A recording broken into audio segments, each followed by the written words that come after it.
Thanks for joining, everyone. So we're going to do this in a very casual way, and at least the first. Matt, when is your out? When do you have to be out of here? Like 3:30 or before that, right? I am good until 3. Till 3? Okay, I Yeah. see. So at least half an hour will just be me and Matt, and then if there's questions, we can start to launch into questions. But the goal here, well, first let me preface with this. tBTC has been launched by Threshold Network.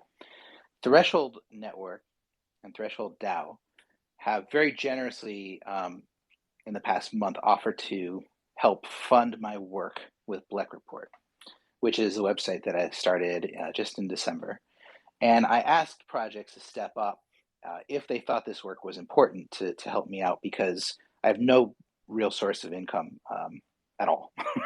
So for quite a while now. So funding helps a lot. So a project that helps to fund this work, in my opinion, is showing that they are they're signifying that they really care about transparency and they have nothing to hide. They have absolutely nothing to hide. So any project that funds my work, I decided, okay, I have to do kind of a no holds barred decentralization review. I was probably going to do it with you guys anyway, like to take a look at what you're doing, because I'm really interested in it. I care about it. But I just wanted to disclose that there's funding. But the idea here is that all the funding is received already. That's already been provided to me. And the idea was that this review would happen after that, so that I have no fear of like not getting paid or something like that. And there's no input being provided. There's no special treatment. So basically, this is all happening the same way it would if there was no funding at all involved. Now, obviously, people are going to hear that and say, "Oh, bull! You're getting paid. You're going to be nice. You're going to put on kid gloves. You're going to." Okay, so to those people, I say this: I've worked hard for years to prove that I am ready to turn down money, turn down a lot of things just for the sake of being honest. And that's the best I can do. Like, I'm not sure what else I can do at this point. I can tell you right now, the tBTC decentralization review is not going to be like 100% glowing. I already know there's some stuff that I'm concerned about. So give me the benefit of the doubt, see how this goes, listen to this conversation, and then, read what I do later and see what you think. So now that I got that out of the way, because I know that people are wondering about it, Matt, thank you for your time today. I appreciate you. Yeah, thank you, Chris. And hey, the best way to make people feel better is just to go after us. Yeah. So let's do it. I kind of I see the service you provide the community as a bit of a social audit. You'll actually spend time like reading and doing the research that a lot of people won't, and calling it out. So yeah, let's go. That's my goal. So I tweeted yesterday, or maybe this morning, that McLean, who's another developer on Threshold, who may or may not be on this call, I'm not sure, but he did a great Twitter space a week or two ago with synthetics, and I linked to it in another tweet. That it was like an hour of just on the background, which is really, really great. So I don't want to double up on that. It goes into a lot of great detail about how Threshold formed. Basically, it was a combination of Keep, which launched the previous version of tBTC, and NewCipher, which was another project that was working on a similar type of network. And they came together and they decided, you know what, let's work on tBTC version 2 together instead of competing. And here we are with tBTC version 2. And Matt and I spoke. It was like over a year, maybe 2 years ago, about tBTC version 1. And I'll tweet that video after this call, because that was a good conversation too for those who are interested in what kind of concerns we had with version 1. But Matt, what's the really short version of how you got from version 1 to version 2, and like the whole sort of alleged merger idea, and Yeah. what did I leave out? Yeah. Well, let me give you, so like a quick recap of V1. So V1 was and I'll use the word claim a lot because I don't just want to like say we were the best or we were the only because I know we're going to examine all that. But we were, as far as I know, the first claim to a decentralized Bitcoin on Ethereum with tBTC v1.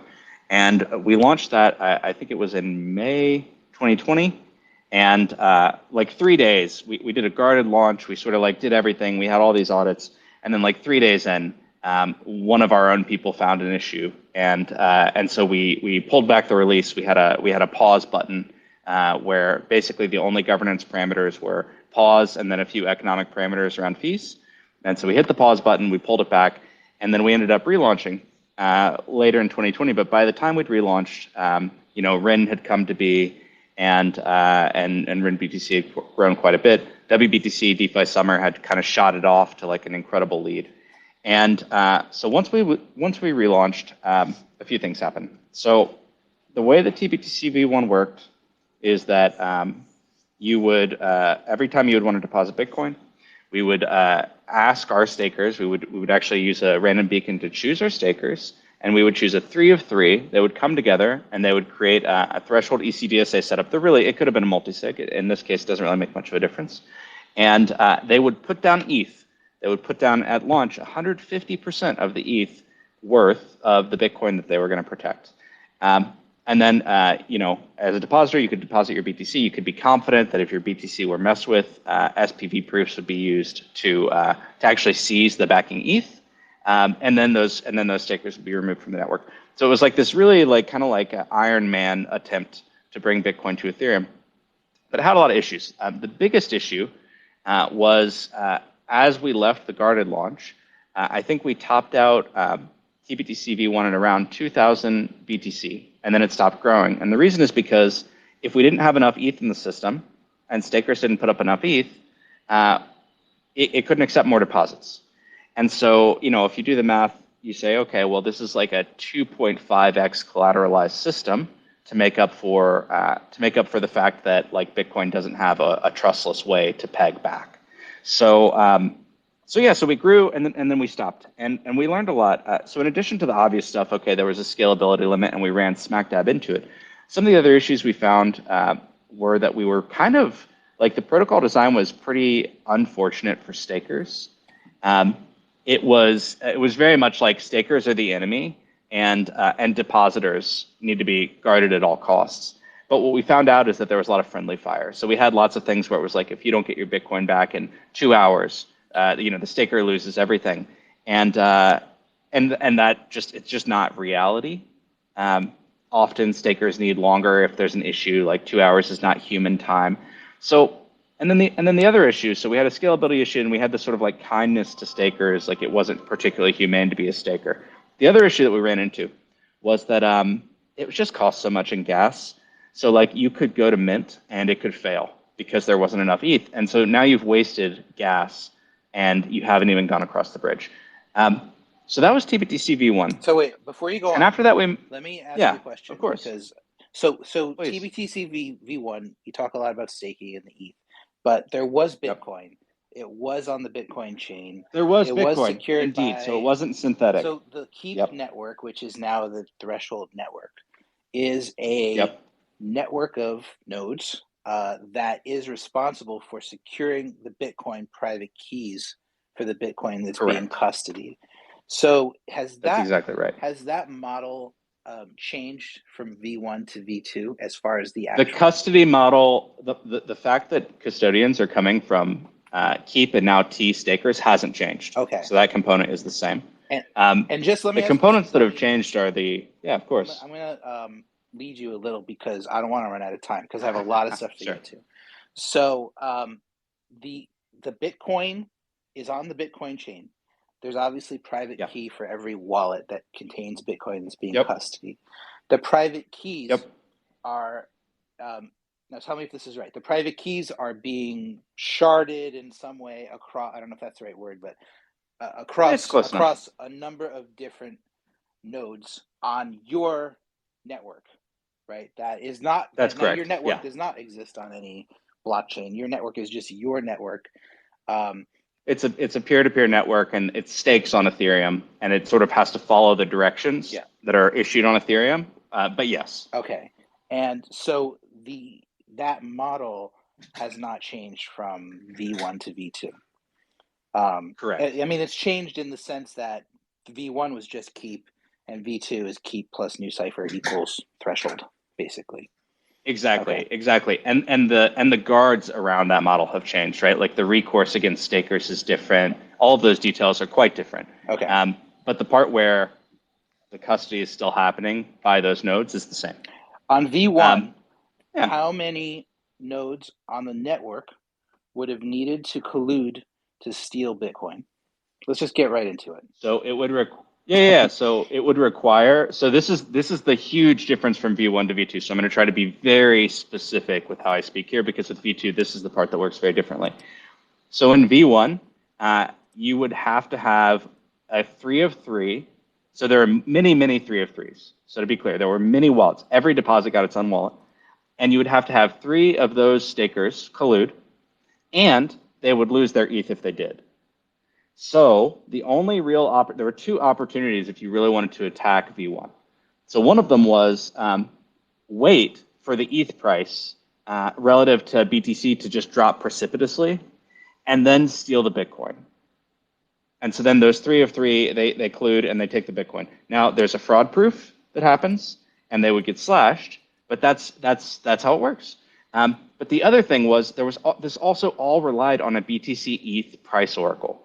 So like the biggest, it's like we did all this work to decentralize custody and then to go over collateralized, but we still fell into the DeFi trap of using a single oracle. And in that case, we were using a Maker BTC ETH oracle that MakerDAO maintained. And so that was like those were the 2 big issues, right? And then in addition to it was painful for stakers, it was painful for depositors, et cetera. Okay, great. So 3 stakers would have needed to collude, but the ETH staking that they had to put up would have would made cover it. them right. So, but you're right in that the Oracle was like a soft spot. But it's the same Oracle that Maker's using. So if that Oracle were compromised, Maker would also suffer. Correct. Yeah. Which obviously could happen, but hasn't yet. So V2, the big difference there you said was what? Yeah. So here's the big difference in V2. In V2, there's no ETH. So like if you could imagine sending strangers 3 of 3, like sending some strangers your Bitcoin, you would probably assume you're not going to get it back. Right? Mm-hmm. And right. That ETH was quite important. And so what we've had to say to ourselves is, okay, we cannot grow. I mean, until there's a Bitcoin soft fork, we have had a very clear object lesson that we cannot grow a system like this. There's not enough economic bandwidth. I guess we could have replaced in tBTC V1 ETH with like Lido's like ST ETH or something. But now you've introduced this like huge centralization factor because Lido's not decentralized yet into your system. So we said, okay, well, what other there's a dilemma here. So what other area can we explore? And so this is a huge difference that I want everyone on this call to understand. Instead of economic security, so nodes are no longer putting down ETH, they're only putting down T. Instead of full economic security in a system like this, instead we're saying, okay, well, instead of 3 of 3, let's make it 51 of 100. And as the system grows, we'll try to increase those numbers. Hopefully it'll be more like 60% threshold rather than 51, and then we'll grow that 100. But so now what's happening is if someone wants to steal, they have to convince 51 of those nodes to steal. Those nodes will get slashed if they steal, but the slashing will not make up for the Bitcoin they take. So that's a huge difference, and that in the literature, that assumption is called an honest majority assumption. Okay, so if they steal, they lose their T tokens that they've put up in order to run a node, right? Yep. But the T tokens they put up are not intended to make up for the value that they're protecting. Exactly. Is there a minimum percent, or what do you need in order to stake? Yeah. In order to run a node? In order to stake, you have to have 40,000 T, and so that's the minimum staking amount. And then at launch, as we roll this thing out, we have basically an allow list for stakers that we're calling the beta staker program, because we wanted to make sure that first few wallets are people that it's not just it's not really a trust thing. It's more of like a will you answer the phone while we make sure the network is strong thing. So the first few wallets will have this like staker beta list where the DAO is approving these people. And then as we go on, we will remove that allow list and anyone, I mean, anyone can stake now, but they won't be chosen for custody yet. So that's Okay. kind of the in-between spot that we're at right now. And yeah. So that's the long-term vision, right? That's the Yes. ultimate. Yes. Okay, Correct. so before we get to what is currently going on, the Of course. the 40,000 T tokens right now is about $1,800. Yep. Um, so if the token value stayed the same, 50 nodes could operate, or 51 nodes could go into operation permissionlessly, right? Correct. When once the network is opened up, uh, and collude to steal a Bitcoin. That's right. But here's the fun part. This is the part that I'm excited about. Okay. So, let's pretend that there's no slippage or price changes, and you can just like you like OTC'd all that T, and you show up and you have like 51 new nodes. So the cool part about this is there is a random beacon that's used for every wallet. And sorry, forgive the rabbit hole, but it's necessary. So wallets are created currently every 2 weeks, and as the system grows, we'll lower that down to 1 week via governance. But they're created every 2 weeks, and you sample from all staking nodes, and you do that based on stake weight. So the likelihood of someone showing up with 51 new nodes and getting control of a wallet is so exceedingly small. And I have a blog post that goes into it. But what you want on the probability side is something called like the hyper normal distribution. And I'll link on Twitter in a second for you guys who actually want to read the blog and get nerdy. But what we basically found is that if you want to take over, if you have, let's say, if you can get a third of the stake weight, which is quite hefty, right? So not a third of the number of nodes, but a third of the actual stake weight. So dollar weight for T. Then there is a 0.4% chance that you are able to own a single wallet over a given year. If you get a third of the stake weight, what does Yes. that mean? The So stake so weight. this so that means if you take all of the T that's staked and Okay. you own 1/3 of it, and you wait an entire year biding your time, there is a 0.4% chance that you will ever be in a configuration where you own an entire wallet at 51 of 100. At 60 of 100, that drops, there are zeros before that 0.4. Like it's not even worth quoting anymore. It starts getting very small very quickly. So that's kind of the power of this honest majority assumption is now when you're at 51% of stake weight, obviously the likelihood grows. So our hope is that as the system becomes more robust, we can raise that threshold, get it closer to 60. And then we can maintain this permissionless, staking opportunity for people, but we can also protect Bitcoin. There is one more piece that's worth calling out here, which is Wait, just one question. oh Sorry. yeah, of course. The math you just reviewed, have you Yes. written about that anywhere, documented that Yes. Yeah. anywhere? Yeah. Because Wait that's one important. second. Yeah. So let me post the link. But if you're just googling and you're listening along, it's called the first blog post I wrote about this is called Value Bridge versus Value Locked, and basically it was me talking about. You'll notice like the Rin project struggle with this a lot. There's like kind of it's just like it's a little bit of a difficult idea for people to get comfortable with.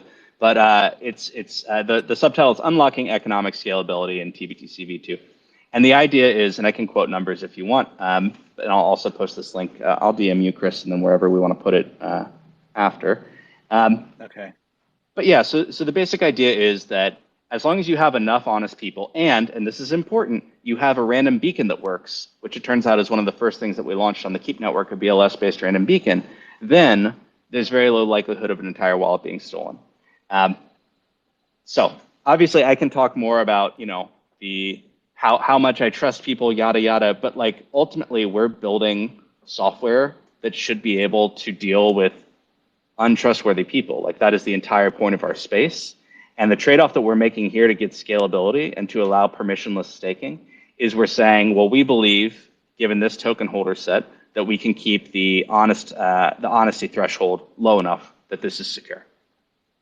Okay. I just shared the link. I don't know where it came up.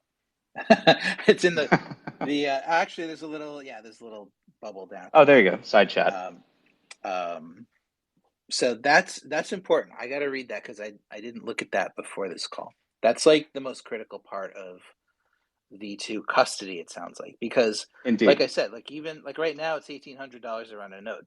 Okay, let's say it even goes, doubles. Okay, 3,600 to run a node. If you drop, you know, $1 million or whatever into this, all of a sudden you're running like a few hundred nodes. Yep. Um, we need to know that that's actually right, the math that you're talking about. Of Was course. that covered? Was that math audited? Oh, no, no, no. So this entire idea, I mean, it's sort of like, what's the best way to say this? It's sort of like, I don't want to say it's like beneath an audit because that's not true. Like this is worth auditing, but it's outside of the things that most auditors would look at. Um, Mm-hmm. but we can. I mean, we can follow up. I think the best Well, how do we person, know like it's the, right?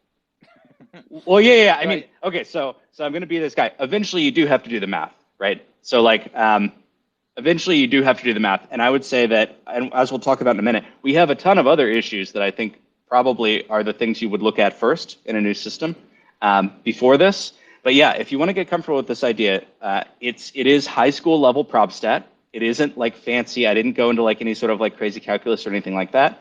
And then the key is the hypergeometric distribution. And then the understanding from like how the system works is that there is a random beacon.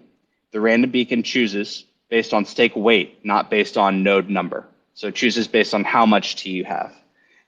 And so what that means, so like if we pretend for a minute, and I'm about to discuss myself, but I'm going to say it out loud. If we pretend for a minute that we're like economic wizards behind the curtain, like if we're trying to manage the risk in the system, which we obviously will talk about in a few minutes, how is it actually managed? What you want to be really careful of is when there's a whole new influx of stakers. That's a potential for an attack, and you want to be careful of anyone like buying all the tea, right? Like those are the two things, and it's I guess what I'm trying to say, Chris, is it's the same assumptions that you expect in a proof of stake network. The difference is that now there's Bitcoin as well, so there's a larger reward. Right. And obviously, the more Bitcoin you custody, the larger that That's reward right. gets, and the more the That's right. disparity. I mean, it sounds like there's an excellent chance that the amount of Bitcoin or the value of the Bitcoin custody is going to go up in magnitudes compared to the value of the T that's being Indeed, staked. by design, by design, Right. absolutely. So, the more successful that this network becomes, the more risk it will inherit. Even if it's small risk, the greater that Indeed. risk will grow of that type of attack. Right. Indeed, I would So, say um, the most dangerous like time for the network. Like right now, there's an allow list for stakers. It's like so there's trust. You're trusting that allow list, but these are people that if you're already part of our community, you know them. You can look at their Ethereum address and be like, oh, I know that person. It's quite straightforward. So it's like there's an allow list of trust, and then we start expanding that. And I think probably the time that I would be the most worried for the network is once we've expanded enough that people just start to assume everything is cool and don't watch anymore. And that is when I will be the most afraid for a bridge like this because it's just you really need the community to watch and say, okay, there's just an influx of like $30 million in new stakers that have all spun up. Maybe we should tweak this parameter while we still have a voting majority to do it. So I think that's my one. And then if we talk about governance in a minute, we also have sort of like some veto power that helps with some of this. so how soon after a node goes online could it potentially participate in an attack like that? Yeah. So right now there's a 2 week period, and that'll get Mm-hmm. lowered to 1 week. And you've kind of like zoomed in on one of the key parameters is making wallet creation faster or slower.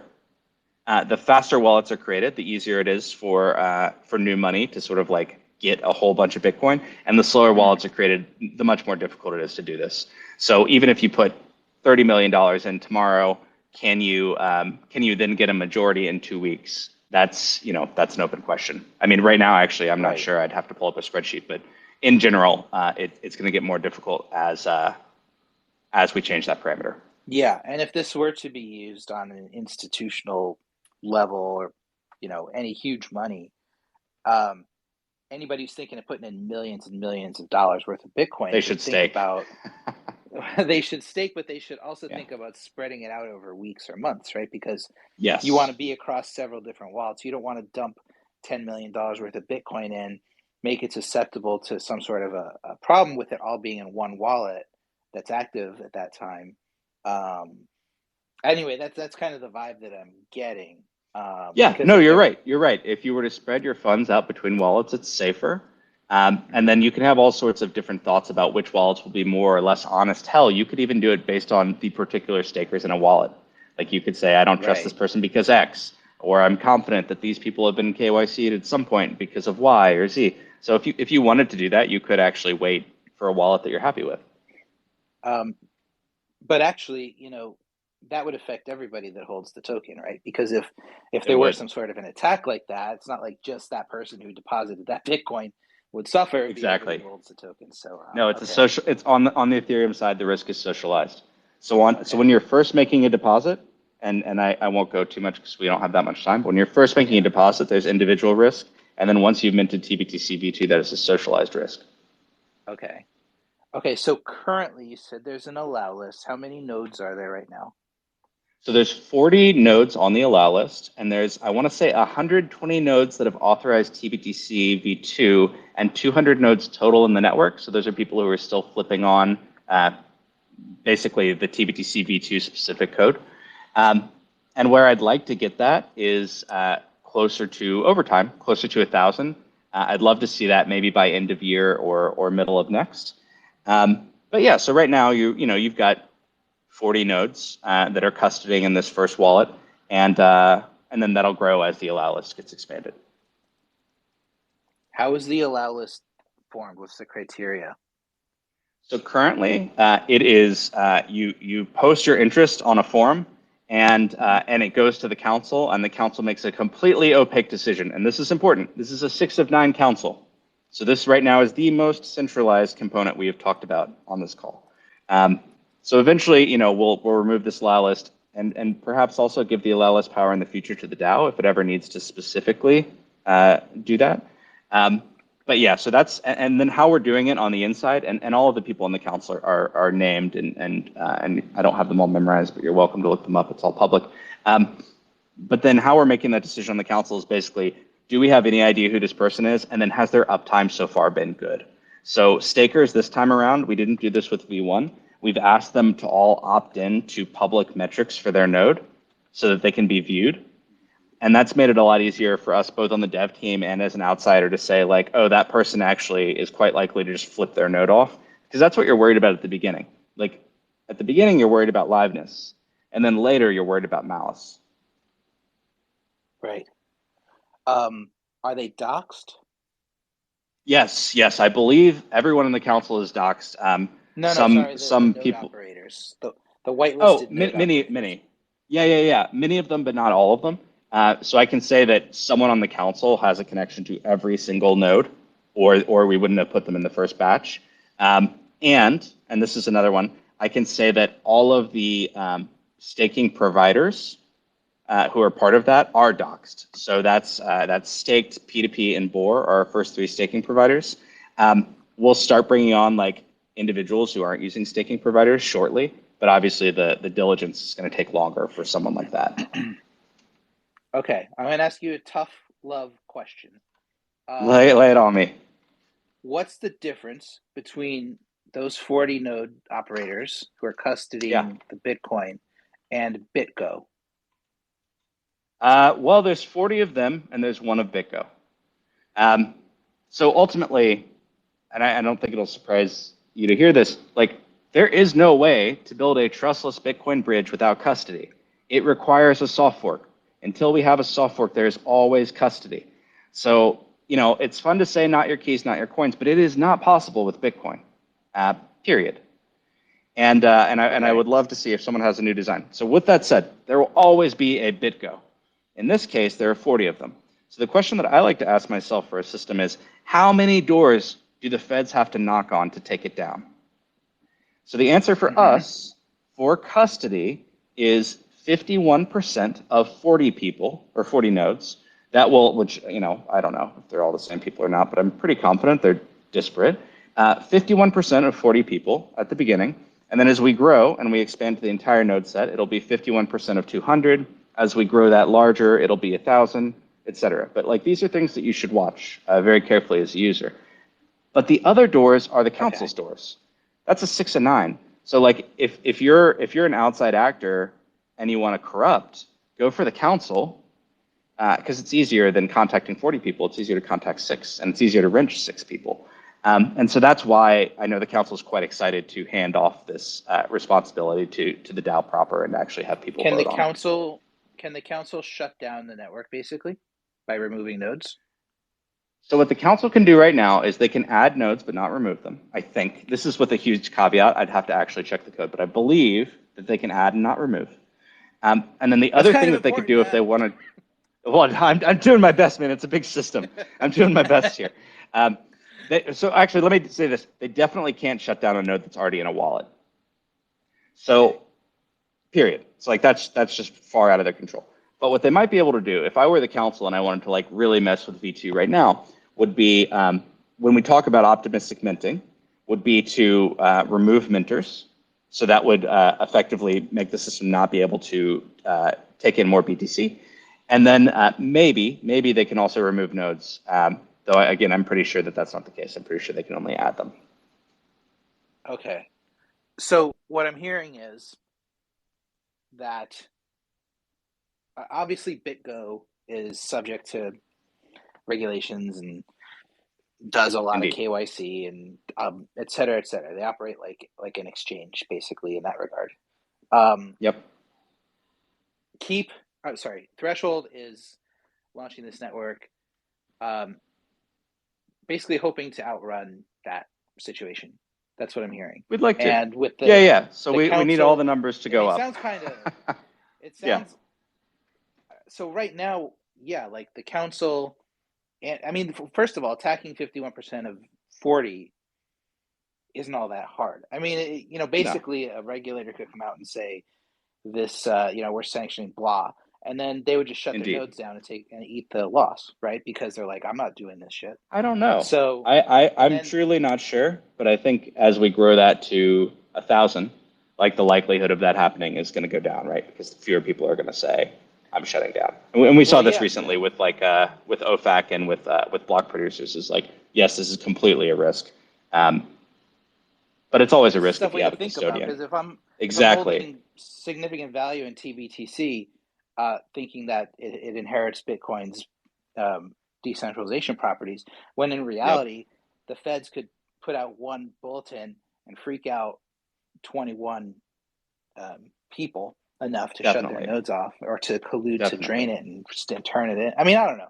This is the No, way no, I'm no, no. thinking. You're right. You're right. You're So, right. And actually, like, let me go like a little bit further when we're talking about the security model. So something that I found when you look at like a regulatory regime is there's often a difference between a sanction and forced speech. So this is a little U.S. centric, but I found it's in some other countries too. I'm not a lawyer. I'm not an expert, but this is how I think about it. I think that one level of regulatory involvement is you slap. This is censored. This is sanctioned. If you touch it, you're in trouble. The next level is forced speech, which in the US is against the Constitution. Obviously, we see the Constitution being eroded all the time, so don't think that that'll save you. It would be better if math could save you. But forced speech is usually like an additional level. It's far beyond a sanction, right? And that's part of why everyone was so upset about the Tornado Cash sanction is like even like just like open source software people who didn't really care about Tornado Cash came out because it's starting to move in that direction of freedom of speech impingements. So what I'm trying to say is, I think it's quite unlikely that that tomorrow Biden throws another State of the Union and specifically tries to force speech out of a bunch of people in the system. But an OFAC, obviously, we've seen that happens. That can happen. That is part of this model. So for us, what's important is to grow that number of nodes and those number of custodians. I do believe that the honest majority assumption is still the way to do this on Ethereum. Like, actually, I think it's the only scalable way, other than just like a purely trusted model like wBTC. But yeah, I mean, to your point, yes, we are vulnerable, and we have to outgrow that vulnerability. okay. So that's custody. Now, let's talk about optimistic minting. And well, the first question I have is, you said in some other interviews and stuff that you guys were not going to launch this way initially, and then you decided Indeed. to launch this way with optimistic minting. Yep. Um, so Yeah.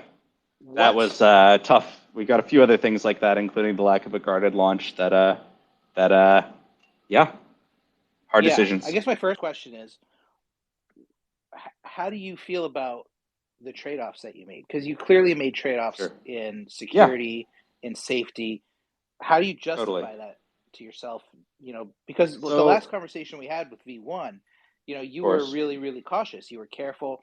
And if you didn't do that guarded launch, you would have had a big problem, right? Because you had to shut it down in 3 days. So if you indeed. loaded up on Bitcoin those first 3 days, you would have Yeah, been yeah, kind of yeah, screwed. yeah. So What are you there are a thinking? couple differences here, and let's like go one by one.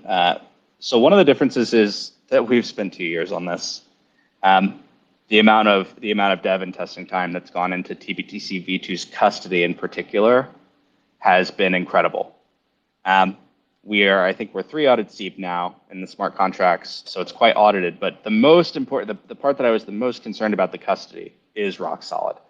Um, After that is where things start to get more flexible and more Ethereum rather than Bitcoin, right? So where we're talking about, okay, who minted this and how much are they allowed to mint and all of these other questions. So here is my thinking. Um, Actually, I'll knock out the guarded launch first because it's just really easy. We couldn't come up with a number. No number that we came up with made sense. And I know that sounds funny, but if the point of a guarded launch is to give you time to build confidence in the system, there wasn't a number or a schedule that made us much more confident, really. I mean, there were numbers that made it easier for us to sleep at night, just like a panic versus not panic. But there wasn't like, oh, once we've hit this, we're confident. And that's different from V2. For V2, we had, or sorry, from V1. From V1, we had some very specific things we were trying to hit with the guarded launch. So anyway, hopefully you'll like let me have said that and move on though, because the next one I think is more No, interesting. man, I'm not going to let you say that and move on. Okay, You crazy? okay. Because I don't Let's understand that at talk more all. then. Because Yeah, yeah, yeah. we just got through saying that as the value of the Bitcoin that's being custodied increases, um, Sure. the disparity between the value of the T that's Right. being staked and the Bitcoin in custody grows. So Right. obviously there's a exponentially increasing risk, right? Because that honeypot grows bigger and bigger, It and does, next thing you know, you're but 10 million, you're 100 million, you're a hell yeah. billion, No, no, and of people want course. that Bitcoin. But So listen to this. Listen to this. And this is gonna keep you up at night, Chris. I know this is gonna bother you. But right now is the safest time in the network's history. Right now. So the risk why? is a smart contract bug or a client bug. Uh, but the risk of those people defecting, are they're doxed and known nodes. It's a trusted group. It is the least dangerous time for us to worry about them stealing. The dangerous time for that is once we've grown a bit. So the danger right now is smart contract and client. At least again in my worldview and with this honest majority assumption, caveat, But caveat, caveat. But does that make sense? isn't there also risk with the node software, with the network itself, It's the with same. It's the same stuff we used in V1 with some parameters increased and some performance tuning. So not really. Like that's the part of the system that we're the most confident in by far. I would say okay. the smart contract risk is the big catastrophic risk at the beginning. Um, and again, we couldn't like we thought about launching deposits without minting, which is like pretty strange. But it's like what are you? We're not testing anything. No one's going to be able to do anything with the Bitcoin once they deposit it. So we played with a whole bunch of different schedules. I'm tempted to just like tweet out all the schedules that we tried. But none of them really gave us more confidence in the thing that we needed, because the thing that you need is to be confident in the smart contracts, you need more money over more time. That is how you get confident. hmm Um, Okay. so, I mean, to so if that me, makes sense. the guarded launch, is the idea of starting out. And by the way, for those that don't know, some people might not know what a guarded launch is. It's basically just capping the TVL or whatever you want to call it, the amount that Yeah. can be protected or custodied or whatever it is. Uh, Basically, in this case, with V1, it was capping the amount of Bitcoin that the network would custody in phase one. And then at some point, once a metric is hit or a timeline is hit, you lift that or you increase it um, to the next level for phase two and then phase three until you finally get to full Indeed. production. So in this case, there is no cap. Um, Correct. So and again, just to finish that thought, so yeah, of to course. me the idea there is not just to protect against malicious stuff that could happen internally or even bugs that you might be able to predict, but from everybody and their mother who's operating in the space, as that value grows, is going to be looking for ways to beat this network up, right? So there's you have a lot of different moving parts. So I like mean, there's yeah, we have like obviously North attack. Korea is an opponent now. Like that's a nice way to think of it. Is like there is a state actor that is actively trying to go after these systems right now, Yeah, right?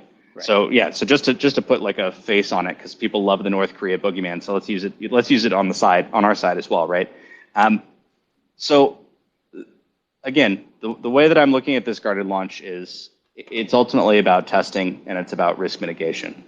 And I can't. Here's another one for you. I can't stop people from depositing Bitcoin in this system.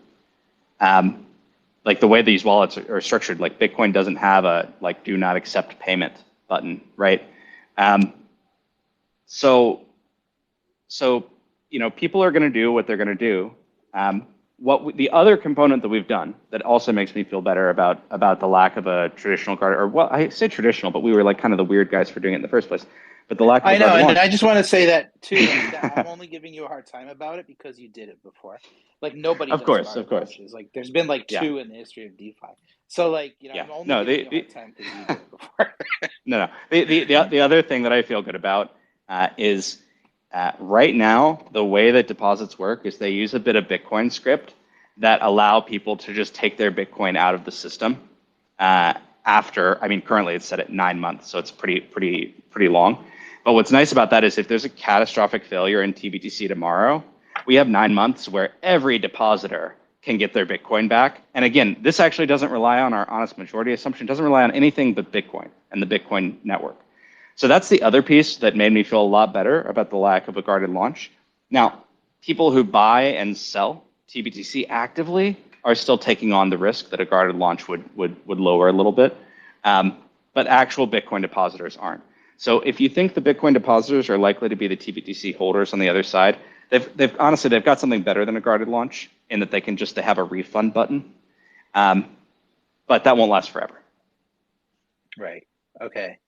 Um, let's talk about how optimistic minting actually works.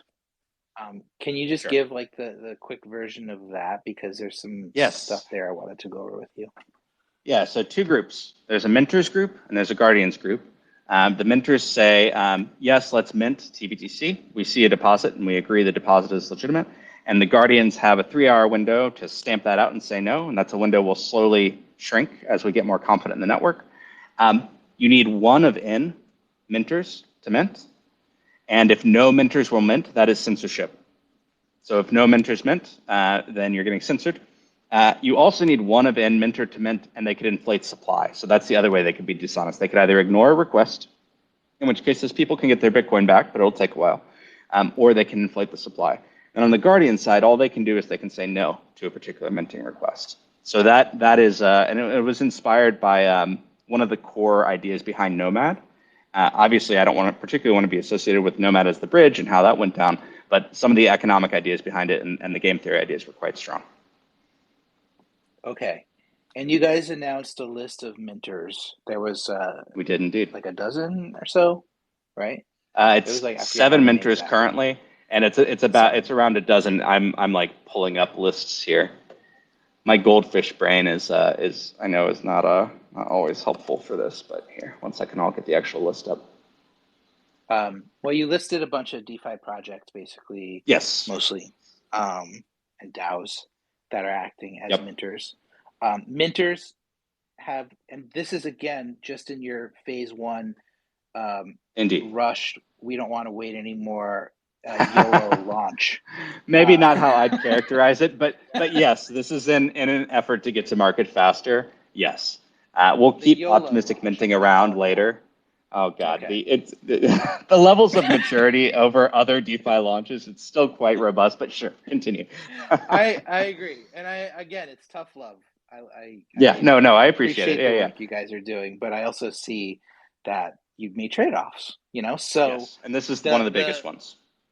the minters can mint as much as they want, right? So they They don't have a can. limit, but They do it's their not have a limit. responsibility to look for Bitcoin coming in and then to mint a commensurate amount and return it to whoever minted, whatever address they Correct. provided at the time of minting. And you can mint right now if you want through the tBTC UI Yes. and go through that process, right? So the now there's a list of 7 DeFi projects that are minters that could mint 50 billion tBTC today if they wanted and They be can't jerks about mint it. more than 21 million, but yes, Oh, they could okay. inflate the supply ridiculously. Yeah, we did have some basic safeguards, but yes.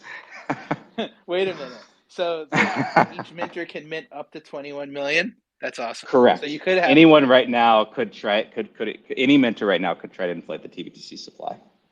Okay. Um, but anyway, I would beat you up. I would talk about that more, but we don't have enough time. But so the minter. Okay, first of all, it's DeFi projects. I tweeted at you about this. Like that never makes sense to me when you just say like Sure. Synthetics is now a partner because Yeah. obviously it's one Yeah, person at there are Synthetics, actual humans that I'm intentionally not doxing behind each of these. Yes. right? And now why are you not doxing them? Yeah, so here's the idea. So we want guardians to be doxxed. Like we want them to be doxxed, right? Because we need to make sure that people are like, okay, like this person is going to run this machine. They care about the project. They have skin in the game, et cetera, et cetera, et cetera. But for the mentors, you don't really want them to be doxxed because what is that going to do? That's going to make it easier for someone to find them with a wrench. Like if you find a guardian with a wrench, you can't mint 10 million TBTC. But if you find a mentor, you can force them to do something that's quite negative for the network. So the idea is we don't want the mentors doxxed. We want them to have some reputation. We want people to feel good about it, but we don't want them to be doxxed. But we want more doxxed guardians. And the other piece that's important is because it's one event, you only need one mentor to be honest, and you only need one guardian to be honest for this whole thing to work. So those two things are really what we're leaning on, rather than sort of like be as transparent as possible with where the key is or anything like that. I mean, I'm happy to tell you Okay, what I've but done privately to feel good, but well, the wrench is one thing. But to me, the yep, greater concern with minters is, I mean, they are straight up um, at risk when it comes to regulators, right? I mean, for sure. I know it's the taboo, and I know we only have like No, 8 no, no, minutes we can left, talk but about it. Let's talk it's about it. like you have 7 people out there who are probably not that hard to figure out who they are, but whatever, who are doing what BitGo is doing with where BitGo is paying for, probably millions of dollars in fees and So here's yeah. So this regulatory is important nonsense though. and They aren't uh, doing what BitGo's doing. So it's important to call okay. out that they are doing one of many things that BitGo is doing, but they aren't doing what Bitcoin is doing. So they're not holding Bitcoin for people. All they're doing is they're validating a cross-chain communication. Now, obviously, we can argue semantics about that all day, but the fact that they're not holding the BTC is very important. Otherwise, this is a one-of-in Bitcoin multisig, right? So they aren't the same as BitGo. They're taking like one aspect. And I think what's important for the network to have is to make sure that we have minters in different regulatory regimes in different countries and with different network and security setups. Well, are they going to mint to an OFAC sanction address? I don't know. That you're going to have to ask them. So you could have a blacklist already and not know it. It is literally their choice. Yeah, it is every time someone mints, they have the opportunity. They could censor. They can do all sorts of things. The DAO can remove them as minters if they've decided that like behavior is unacceptable or if someone is whatever. But yes, absolutely. By design, you need one of n minters to do the right thing and to be alive and to mint. and the rest can censor everyone if they want, and the system still works. I think one So it's thing going to when we be. talk about, Mhm. Go ahead and then I'll I was go. just going to say it's going to two things. It's going to be important to increase the number of mentors, but also it's going to be important to have a fallback that doesn't require them, right? So um, with our next release, you'll just be able to permissionlessly mint with an SPV proof the same way you could in tBTC v1, and in that case, it'll just take longer. So optimistic mentors will be able to eventually get you your tBTC in around an hour, and the slow route will take 4 to 8 hours. So if you were like, oh, I'm being disenfranchised, no one is, I'm censored or whatever, you just use an SPV proof. Okay. Um, But not yet. Not today. Soon. right. Eventually, that's that. Hey, A16Z came up with a great term for this. Have you noticed I've tried to Progressive not say it because it made me so progressive mad last cycle? decentralization. One Yeah, of my favorite terms. Okay, before I drives go me up the there, wall. We'll call this progressive censorship resistance. We have decentralization of custody today, but we aren't censorship resistant yet, and that's what we're working on. okay. Um, the one thing that people like don't think about when they're thinking about networks like this is that all of these different groups of people are in chat rooms. They're all in Of Discord channels. course. They're all Yeah. somewhere. Okay. There's definitely a Telegram group or a Signal group or something for the Yeah, of seven course. um, minters. There's definitely a Telegram or Signal or Discord for the Guardians. There's one for the Yep. stakers. There's Yep. one for the stakers that are just whitelisted. There's one for A the lot of the council. stakers I've found don't know each other. Like definitely the folks on the allow list could reach out to Mm-hmm. each other, but stakers I've found like they like to talk to the dev team. You know what I mean? Like they're like Yeah. we're kind of like the shelling point. And then in our case, we have one-on-ones between all devs and each of these mentors, but they're not all in one group. And then yeah, all the guardians are definitely in one group. Okay. So my point there is when you're thinking about the risks that are associated with all these different Yeah. things, whether it's censorship by minters, fear of regulatory attack vectors, collusion by Yep. stakers, um, etc., you need to think about the fact that they are absolutely 100% working together and communicating with each other and talking about these Totally. risks. Totally. So I think that I mean that's a concern to me. At least this in the For optimistic sure. portion. Um, I wish we had more Yeah, time. I think the hardest part in optimistic minting is do you think that all of those guardians are going to collude to then ignore a fake mint? I think that's what your concern is with guardians, right? With mentors and censorship, I strongly agree with you, and I think that's why we have to move beyond this. But with Mm-hmm. guardians, I'm less concerned because it's like, add more guardians that don't want to play ball and that will be quick to veto a mint. Do you have a timeline in place for how this thing is going to progress to its final state? Yes. Yes. So, I mean, frankly, it'll never be in its final state. And one of the things that we learned from V1 is trying to build something that is completely governance minimized without owning the base layer, so without launching your own chain, is very exceedingly difficult.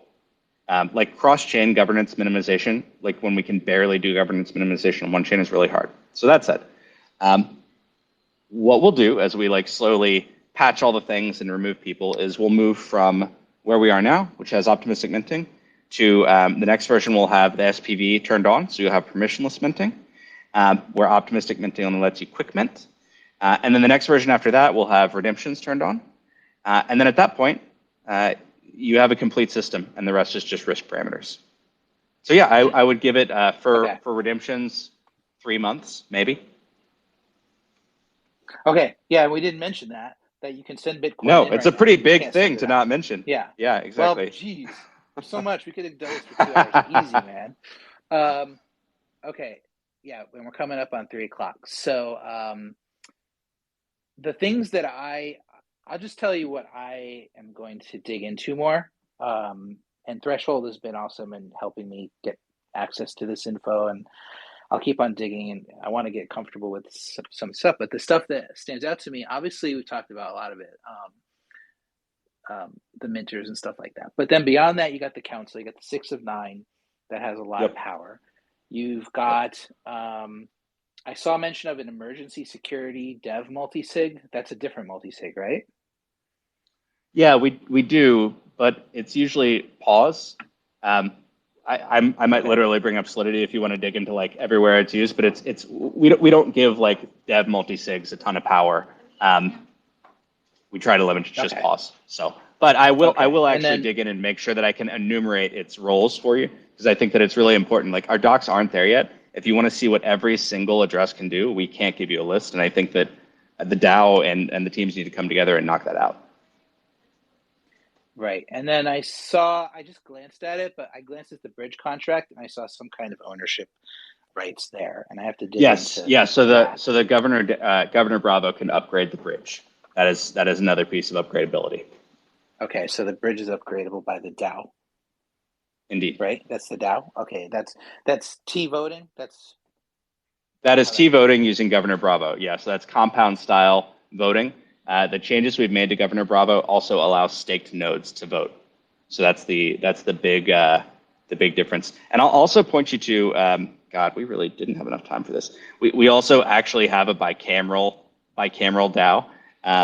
So there is a second house, but it's still being rolled out. So right now it's just Governor Bravo without the second house. So anyway, I'll send you a blog post about that. And really, hey man, I know we're tight on time, but I just appreciate this. Keep us honest. Yeah, yeah, me too. And I'll tell you, anybody who's listening and trying to figure out should you be messing with tBTC, hopefully this is helpful. I'm gonna put some more thoughts together on it. I have a lot of questions. I, I voiced a lot of it here. I'm not gonna leave this call and be like, go put all your Bitcoin into tBTC. Definitely not. I consider, No, based on what I'm hearing, I really, really feel like it's in an alpha state. That's just me. no, You you're not probably wrong. think I mean, differently. Um, I but think the whole system, you could call it an alpha. I think I wouldn't call the DApp an alpha. I wouldn't call the custody an alpha. But if what you want is like censorship resistance on Ethereum, that part is alpha, and that's what we're working on right now. yeah, and to feel comfortable about the robustness of everything working together, Yeah, because trade-offs were made, and they were made so that it could get to absolutely. market faster, and that should be something that everybody should look at before they entrust their beautiful shiny Bitcoin to it. So Yeah, okay, well, please thank you, don't Matt. send your hodl stash over the bridge. But if you want to degen over the bridge, it's a reasonable time to degen, but not your hodl stash. Hey, yeah, if you want to mess with it, put a few sats in there, whatever, have a blast. But there's more information to come from me, my website and on Twitter and wherever else. And maybe, who knows, maybe I'll drag you back in here again. We'll do another one with follow-ups. Looking forward to it. Sorry we didn't get to questions from the group, but I don't know. Nobody raised their hand anyway. I don't even know. Is anybody there? Okay. Thanks, Matt. I'll be in touch. Thanks a lot, Chris. Appreciate all you. See ya. Peace. Thanks, everyone, for listening.